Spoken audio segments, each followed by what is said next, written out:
First, I'll apologize for the cut in the middle of the movie reviews a couple days ago. But, I don't think anybody that cares that much. Yeah, I don't like to edit, you know that. Yeah. But I will say that we are not in a theme month anymore. We're basically into hodgepodge, just whatever we decide to do. And AJ came up with this one recently.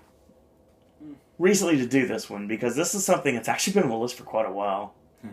We just what are we doing this week? I got that phone call the other day, and it's like, well, I don't know. It's like, so I read him the entire list of verses we had, and he's like, oh, that jumps out at me. That's what we'll do. Yeah, by total coincidence, we're seeing The Godfather in a theater next weekend. Cannot wait for that. I just got the day off, by the way, for that, which I don't do on Saturdays anymore. I thought we'd go ahead and get our Coppola on early.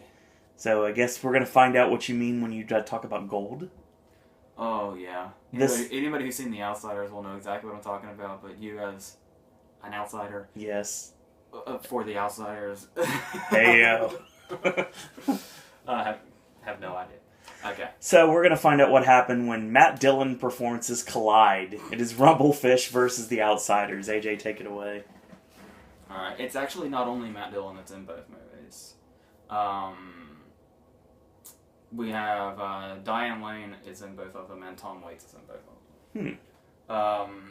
The Tom Waits has basically like a one scene, hey, here I am, in both of them. Well, he's kind of in the background. Let's talk about Tom Waits all day now. Right on. Let's do that. In his voice. Well, you see, I was in Rumblefish for that's more Harvey Firestein. Harvey Firestein. You talked like that in the review the other day, and it was like, yeah. I can't do Waits, damn it. Okay. Anyway.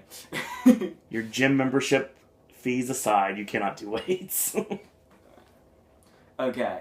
We're going to start with The Outsiders, because it is the popular one and the more well-known one, and the more beloved one by most people. So, okay. It's worth noting, just as a funny little anecdote, that the last time I watched The Outsiders was in my health class in 10th grade, because we were learning about clicks, and it was the last day, and the teacher didn't give a shit. Now it makes complete sense. What's that? They're talking about clicks, Hall and Nash, The Click, The Outsiders. Now it makes complete sense to me, someone that didn't know this movie. Okay. The click is a term for people who form a group and don't let anybody else in. Yep, that's a click. The two, or you can shorten it and say gangs, which is more what they're like because they fucking rumble. They got blades and whatnot. West Side Story. Yeah. So it's set in 1966. This one is. I think Rumblefish is in the 50s, so I don't think they quite solidify that. But The Outsiders is in the 60s, and the two gangs, or what have you, are the Greasers and the Sochies. The Greasers are obviously the white trash kids who are loners who are just kind of looking to belong because they've been basically shunned by society, and they are the title characters. Misfits. Yeah. And the Sochies are the rich kids who are, like they say, the Sochies say that the Greasers are just white trash, and then C. Thomas Howell chimes in and says, well, the Sochies are just white trash only with Mustangs. And they're kind of at a war, and it starts because we have Dallas, Ponyboy, and Johnny, who are respectively Matt Dillon, C. Thomas Howell, and Ralph Macchio. Dallas is kind of their leader because he's been to jail. He went to jail for like 8 months or something, and now he's like hardened and mean, and he's the one that's dangerous, and he's basically their self-appointed leader. Mm. And then Ponyboy and Johnny are best friends who hang around him, and basically the kind of the theme of both of them is whether or not the younger, more impressionable kids are going to become their idols, which is kind of going to put them in an unsavory place, or are they going to go in a better direction? Or will they die before they get to decide? So they hang out with him, and they're at the drive-in, and they meet Diane Lane. Cherry Valance is her name. Her name is Sherry, but she has red hair, so they call her Cherry. That's a whole dialogue she has. Now the Deuce and Domino gimmick makes sense. Okay. And she is with, she's in a car with two Sochis, and one of them she's dating. But they piss her off trying to feel her out, so she gets out of the car and goes with her friend and says, I came here to watch a movie, so I'm going to watch a movie. And she just happens to sit in front of the greasers who have just sat themselves here. So Dallas is going to do everything he can to get into Cherry's pants. And he will try that for the remainder of the movie. Unsuccessfully. And it's at that point that Dallas ends up leaving after they, tell him to fuck off. But the girls take a real liking to Ponyboy and Johnny because they're nice. They don't seem like the other greasers. And, they're too good looking to be greasers, is what they say. Well, the Sochis realize this and don't like it, so they track them down. And there's a scuffle, and Johnny ends up killing one of them. So, basically, Dallas informs them that they need to hop a train and go on the run and disappear until things blow over. He's telling people they're hiding out in Texas, so they'll go look there. But the trouble is Ponyboy has two older brothers that are Patrick Swayze and Rob Lowe, who are Daryl and Soda Pop. Ponyboy tells us that Ponyboy and Soda Pop are their real birth-given names. Daryl is the father figure because both of their parents have died in an accident. And so he and Daryl get into it when he shows up late, after they've left the drive-in. And so that's kind of where they start being on the lam anyway, before what happens. And the other members of their crew are Two-Bit, who's Emilio Estevez, and Steve, who is Tom Cruise. Cruise really got the shit into the stick on creative names. He's just Steve. It's true. And then it's all building to this big rumble between the Greasers and the Sochis over this. And whether or not Ponyboy and Johnny are going to make a triumphant return. But the trouble is the three of them, Dallas, Ponyboy, and Johnny, become heroes because they save a little schoolhouse of burning children. And Johnny gets put in the hospital on the verge of death because of it. So you have all kinds of drama building in all kinds of different directions when you look at this movie. But really, amidst all that, I think personally for me, I don't know how other people interpret this, but it's really just a story about the friendship between Ponyboy and Johnny. Because a lot of the movie is spent on them and how their friendship is. And that alone is a compelling enough story to watch because they're such likable characters, and all of the young actors in this are great, but C. Thomas Howell and Ralph Macchio really bring it. This was the year right before The Karate Kid, so I'm going to assume this is pretty much how he got that job. I'd say so.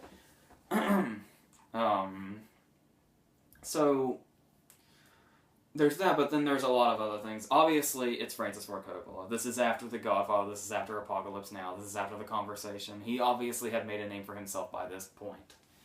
But his gangsters are getting a little smaller and a little younger now. It's really, really well shot and has a really, really great feel to it. Because a lot of it stems from... a lot of it's just a nostalgia feel. Like, even if you aren't from that era... 66 was the year before my dad was even born. But somehow, no matter what era you're from, when you watch this movie, if you're from an era at least, you can sense the nostalgia anyway. Like, the drive-in theaters that have an east side and a west side, and all of, like, the classic Pepsi logos and all of that. Going to Dairy Queen for a barbecue sandwich and seeing what the Dairy Queen's logo looks like at that time. It's like black. And it's just a building. All sorts of stuff like that. And another interesting thing I thought is there's a lot of, like, shots of people standing in front of sunsets. Which is a really interesting parallel because, one of the big things about the movie is, Ponyboy's always wanted to read Gone with the Wind. Because he's like a huge reader, but he's never actually read Gone with the Wind, but he's always wanted to. And Johnny finds a copy of it for him. So while they're hanging out on the lam doing nothing, he just kind of reads it out loud to Johnny, and that's kind of their thing. It comes back a few times. And when you think, people's silhouettes over sunsets, the first thing you think of naturally is shots from Gone with the Wind. I'm going to assume that was on purpose, Coppola. And even so, this is another one of those movies where it does what it does. I mean, yeah, it seems cliche right now because you still have, like, even before this, you had, like, Rebel Without a Cause and stuff like that. So it's not exactly unexplored territory, but still, just the way he shot it and these characters, all the way down to their character names, feel like something fresh. Because there's actually a moment in this that really, really works when in any other movie it probably wouldn't, especially nowadays. Just to add drama, we see the greasers and they form and they're going to the Rumble and they're getting amped up. You have Cruz screaming and Swayze trying to calm him down, and everything is fine. The night is perfectly clear. But then suddenly, as soon as this huge rumble starts, it just spontaneously starts raining. It's like, in any other movie, it's like, well, this is convenient, isn't it? But in this movie, for some reason, that moment just kind of feels perfect. So, yeah, it's kind of like, it has the rumbles that were in West Side Story, while having the nostalgic feel that American Graffiti has. Which is a really good combination of things.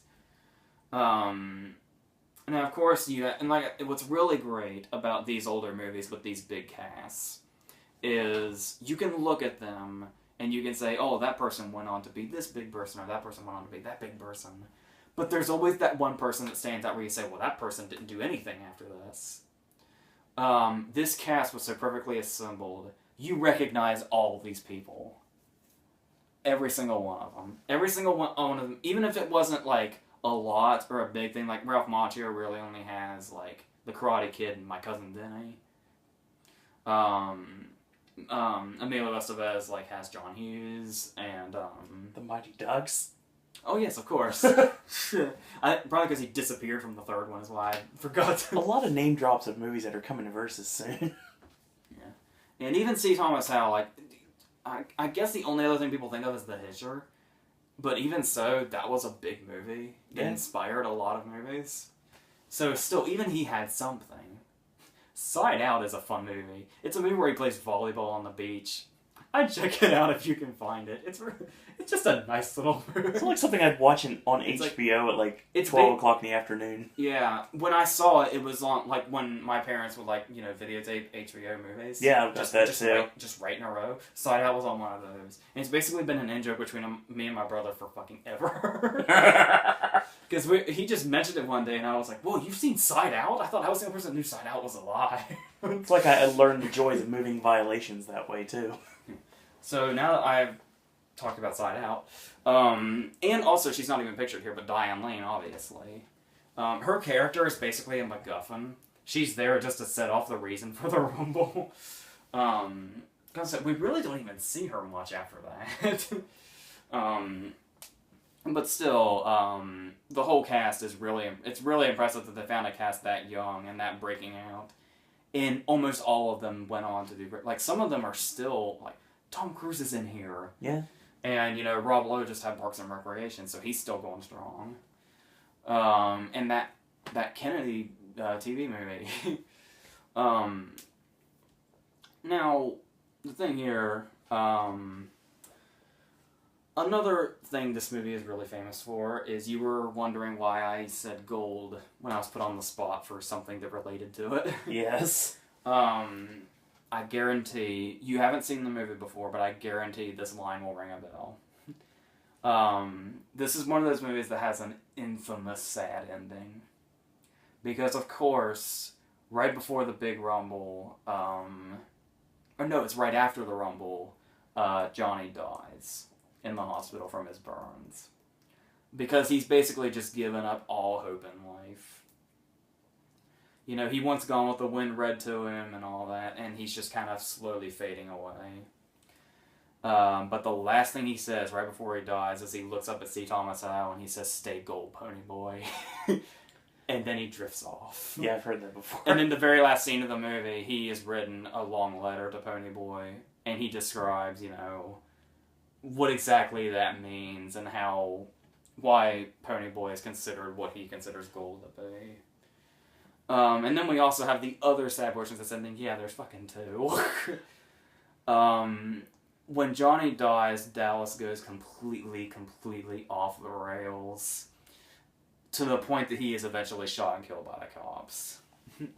And it's so ultimately sad because the very last scene of the movie is Ponyboy reading the letter, and it's saying, I don't think Dallas has looked at sunsets the way we looked at sunsets and understood them. Make sure you tell Dally to look at a sunset every now and then. And he's fucking dead by that point. It's tough. There's a reason that's an infamously sad ending. But it's uplifting too because Ponyboy now realizes that he is gold and he plans on staying that way. Nice. It's also kind of a double meaning because when they escape and go on the lam, he has to dye his hair blonde, which he fucking hates. So yes, The Outsiders has a great reputation, and it is a very good movie, and it's definitely got a following. Like I said, there seem to be so many things ringing bells to you as I was going through this. Yeah. A lot of wrestling connections. Well, pretty much in the same year. I don't know which one came first exactly. Coppola took basically a similar concept of the gangs and the hoods doing their thing, and took a few of the cast members and moved them over, like Matt Dillon and Diane Lane and Tom Waits, etc. I keep feeling like there should be another one, but no, they changed up the gang. In Rumblefish, we get Nicolas Cage and Chris Penn. Good. We're still good on the cast list here. They all went to the same high school, too. Most of them did. Actually. So, and Dennis Hopper plays the dad in it as well. So we're still keeping up with that great cast. Rumblefish is what Coppola himself described as an art house movie for teenagers. Which makes perfect sense because this movie is very... Like, when I first saw it, I fell in love with it immediately. I didn't even think about that. But now that he says that and I look back on it, yeah, Rumblefish is like a total fucking art movie. It really is. It's completely in black and white, except for the fish in the pet store that Mickey Rourke is fixated on.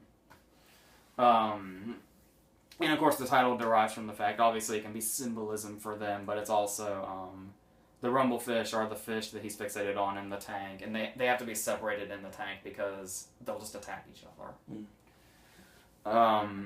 And it's learned, obviously, that Mickey Rourke's character, Motorcycle Boy, who is basically the... Well, it's obviously centered around Rusty James, but his relationship with Motorcycle Boy, which, when I talked about how The Outsiders is about the rival gangs and the Rumbles and all that, being on the lam and shit, really at its core, it's about two friends. The exact same thing goes for Rumblefish, only it's two brothers. So what happens is Motorcycle Boy is kind of left. We don't really know where he went. He just went to do his thing and be rebellious. And Matt Dillon's character, Rusty James, is his younger brother and has basically always wanted to become him. Because he's basically the talk of the town, basically. There's this giant graffiti on this big brick wall that just says, "The Motorcycle Boy reigns." And he returns to much ceremoniously. Because everybody knows that he's back in town as soon as he's back in town. He's one of those kind of characters. Where he breaks up the little brawl that's going on. He does the same with... It does look cheesy now, but it was the shit back in 1983. The moment where he... the guy is getting away. So he takes the motorcycle, he runs it and lets it go by itself and hits the guy with it. That was the bee's knees in 1983. You were cool as fucking shit. Mickey Rourke was cool as fucking shit because he did that. And then it basically becomes, it's a very basic story. Rumblefish is absolutely a total and complete visual story. Because the story at its core is very, very basic, if still effective. Because it's that age-old, you have the troublemaker brother, and you have the younger brother that wants to be like him, and the older brother is trying to not let that happen. Because he's pretty much his father figure, because Dennis Hopper is just constantly drunk. He's the guy that just hangs out, he wears the hat, he has the 5 o'clock shadow, just hangs out in the bar all day. And then when he's home, he's passed out. Like, it's even in there when Motorcycle Boy, who hasn't been home in forever, comes home. Hopper doesn't notice it till the next morning and says, "I didn't even know you were here last night." um, so yeah. And then the other story is the love story. Like Diane. It's funny to see the comparisons here because while she absolutely hated and was revolted and repelled by him and the Outsiders, Diane Lane is all over Matt Dillon in this movie. They are like a full-on couple, and he's, they make out on the couch and, sans clothes, and he imagines her, like, in the classroom and just her underwear all day. It's distracting him from school and stuff like that. And there's another little thing. I don't think it's really on purpose. Maybe it was. I don't know. But there's a moment where he and the guys are just kind of walking down the street. Matt Dillon. Maybe this is a callback. I don't know. They were made around the same time, so it's anybody's guess. And maybe this is just me too reaching. But they walk right under a marquee for Debbie Does Dallas, and it hasn't panned down all like it kind of as it goes farther down the sidewalk, following them walking down, and we see the marquee says Debbie Does Dallas. But right as soon as they walked under it from where the camera was placed, right above Matt Dillon's head, it just said Dallas. Nice. It's like, I don't know if that was on purpose or not, but... Oh, come on. Regardless. Really? It has to be. I don't know. It's one of those happy accidents. Like I said, I'm not really sure which one of these came first, because they both were released in 83, I think. I mean, still, Coppola would know, but regardless. There are so many... It's definitely a visual story, which I think is why it's considered such an art movie. Because it's, like I said, you have the image of just the fish are the only things in color. You have the, there's a really, really awesome shot where we see the sunset on the city, and then all the lights come on and stuff like that, but it doesn't show the sunset.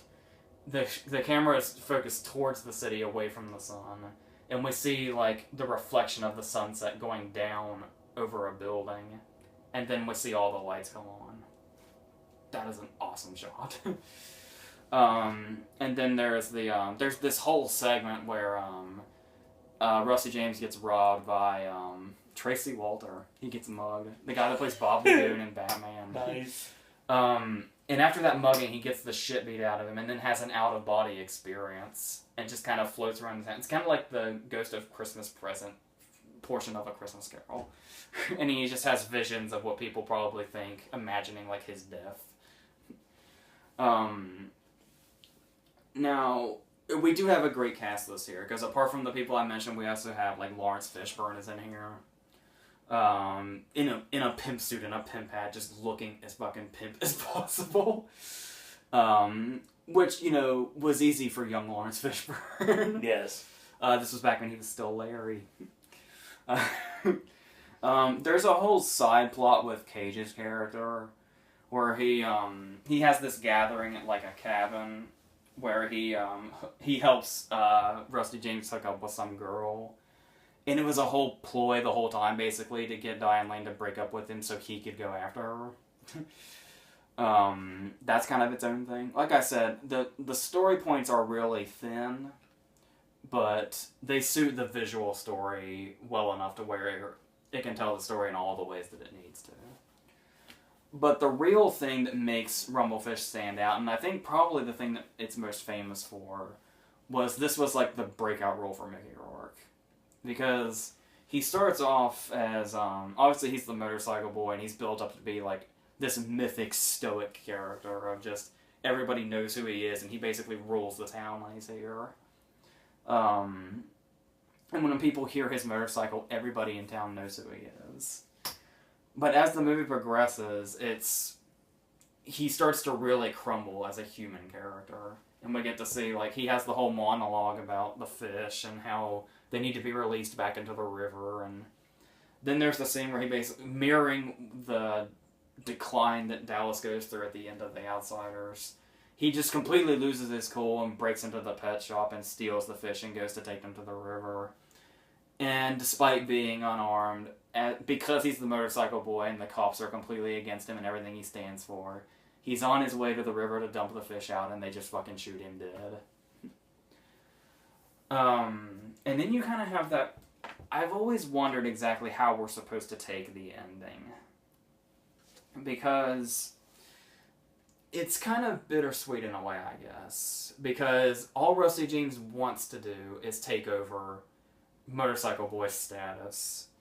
But all people want him to do is get away from it because it's bad news. Even Motorcycle Boy himself. He doesn't get another name, by the way. He is simply Motorcycle Boy. The last scene of the movie is him dumping the fish in the river after the shooting for him.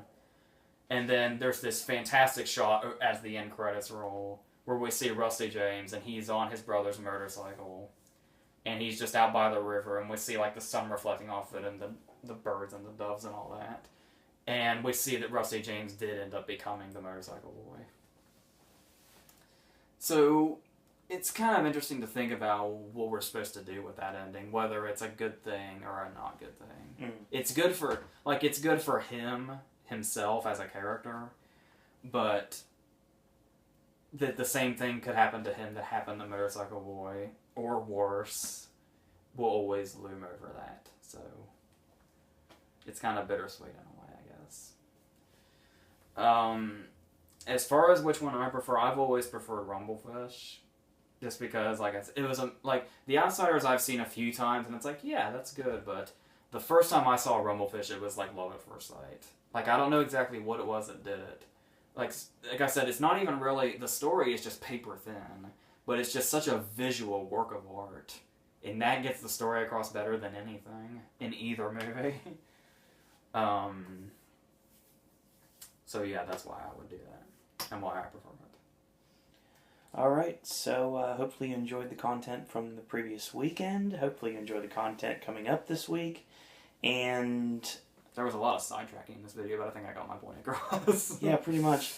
But it still works. Next week, don't know what the next week's verse is going to be. Stay tuned for some point of the video this week. Yeah, we'll figure that out. I'll let you guys know.